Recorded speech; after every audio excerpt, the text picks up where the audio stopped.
Hello and welcome. I'm Joanna Junak and this is GFN News on gfn.tv. In today's program, Alex Wodak, one of the authors of the paper that criticized the NHMRC position statement on electronic cigarettes, will share his thoughts on their findings. Alex is a retired physician, one of the founders of the drug harm reduction movement and the former president of the Australian Drug Law Reform Foundation. Alex will be joining us at GFN 23 in Warsaw this June. Hello, Alex. First, can you tell us what the NHMRC review of vaping in Australia was about?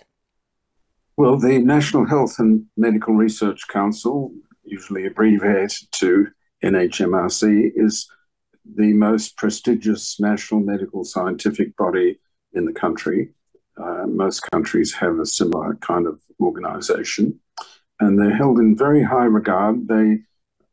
The issue of vaping is controversial in Australia. They set up a committee to investigate vaping, and a group of us, 11 altogether, led by Colin Mendelsohn, Dr. Colin Mendelsohn, and 10 others, 7 major international figures, 4 of us from Australia, wrote a critique of the report. And the critique was really pretty negative. And it was negative from beginning to end. It was negative about the fact that the committee wasn't balanced. There are 7 or 8 members on the committee. At least 3 of them had been very outspoken many, many times in criticism of vaping. They not only didn't support it, but they were very negative about it.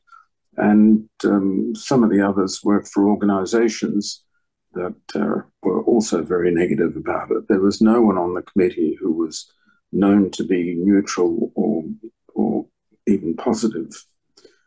So that was disappointing. And then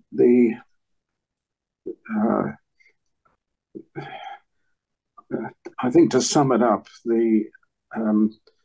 the committee used a previous report that had been commissioned by the Minister for Health, which we were also very disappointed in and very critical of.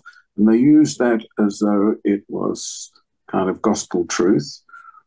And really their conclusions didn't follow from the data. I think that's putting it in a nutshell. They considered that the negatives of vaping were given much greater weight than any positives of vaping. So it wasn't a balanced, proper scientific report. If it had been a balanced scientific report, we would have happily accepted it, even if the conclusions weren't what we'd hoped for.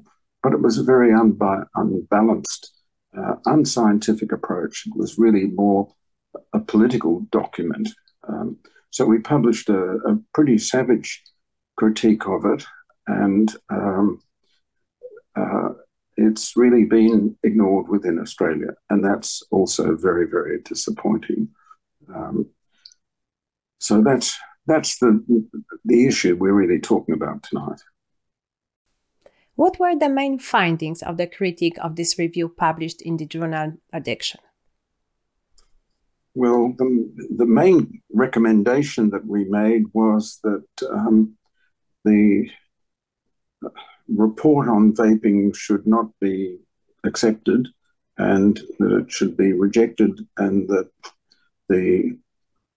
another independent quality review should be carried out.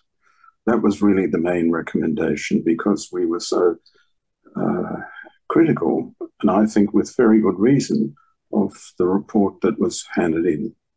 So there are so many flaws, and it wasn't as if there were 1 or 2 things we disagreed with.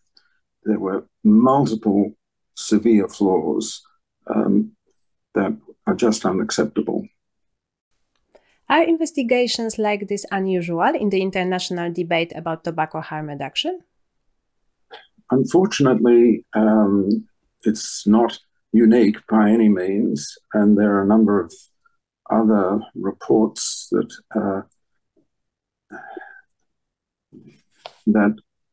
have also been very negative and have also had a very poor scientific value. So this is, I can accept that it's a contentious area. I can accept that people have different views, but we do have scientific ways of investigating things and evaluating data, and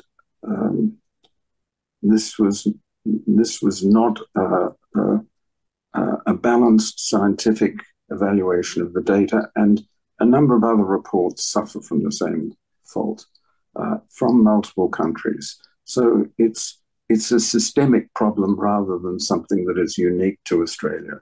And I think that point is really very, very important.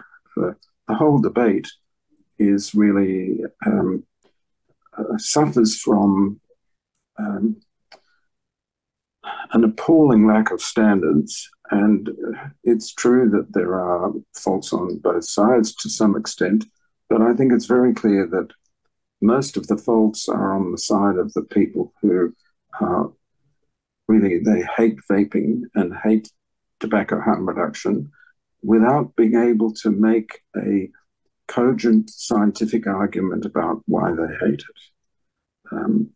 And that's very disappointing, and it means that the whole issue is very hard to deal with. Are there parallels with the experience of scientific rules and traditions not being respected in other controversies and debates? Unfortunately, the answer to that is yes. And I've been involved in the debates about drug policy reform for the last 40 years, and the debates about harm reduction in particular. And the parallels are really very striking. We have had many reports, particularly from the United States, but not only from the United States, regarding drug policy that were really much more ideological and political than they were scientific. And it really makes the issue of trying to formulate policy very difficult, because the basis of what we're trying to draw upon is itself so fragmented and so uncertain.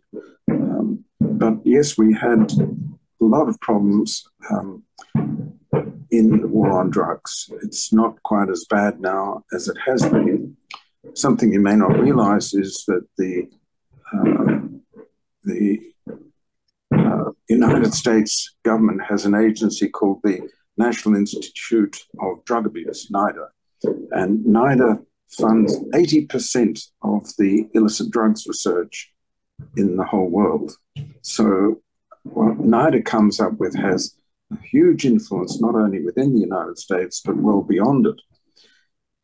And a spokesperson for that organization said a few years ago that we in NIDA don't try to, we try to find the sort of scientific basis of the harm done by cannabis, and we don't fund research that might find benefits for cannabis. Sure, cannabis will have harms, but we're now much more confident that it's got benefits, and now NIDA has stopped that practice, and they do now fund some research on potential benefits of cannabis. But I think that shows very clearly the dangers that government organizations, wittingly or unwittingly, serve the government of the day and try to curry favor with its views rather than going straight for the science and nothing but the science. So yes, unfortunately, there are a lot of parallels between the war on drugs and the resistance to harm reduction all over the world and what we're now experiencing with tobacco harm reduction, another form of harm reduction after all, and in particular with vaping.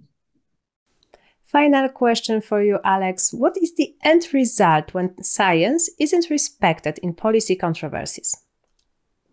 Well, one of the aspects of this whole issue that we really need to think about is the extent to which these unscientific government-initiated reports or government-funded reports not just make that issue itself hard to work with, but also the extent to which they damage the reputation of science and scientists. And in my view, they cause a lot of damage to science, and they cause a lot of the controversies that we end up having about vaccination and issues like that, because people have come to learn that you can't rely on government-funded reports on science. And so this is not unique to vaping. This is a general issue. And it's one of the reasons we have to really clean up our scientific act in the vaping area and in other areas, so that the public comes to have much more respect for what we're doing. Thank you, Alex. That's all for today. Don't forget to book your place at GFN 23 to hear more from Alex at his workshop looking at the environmental impacts of tobacco harm reduction. Thanks for watching or listening. See you next time.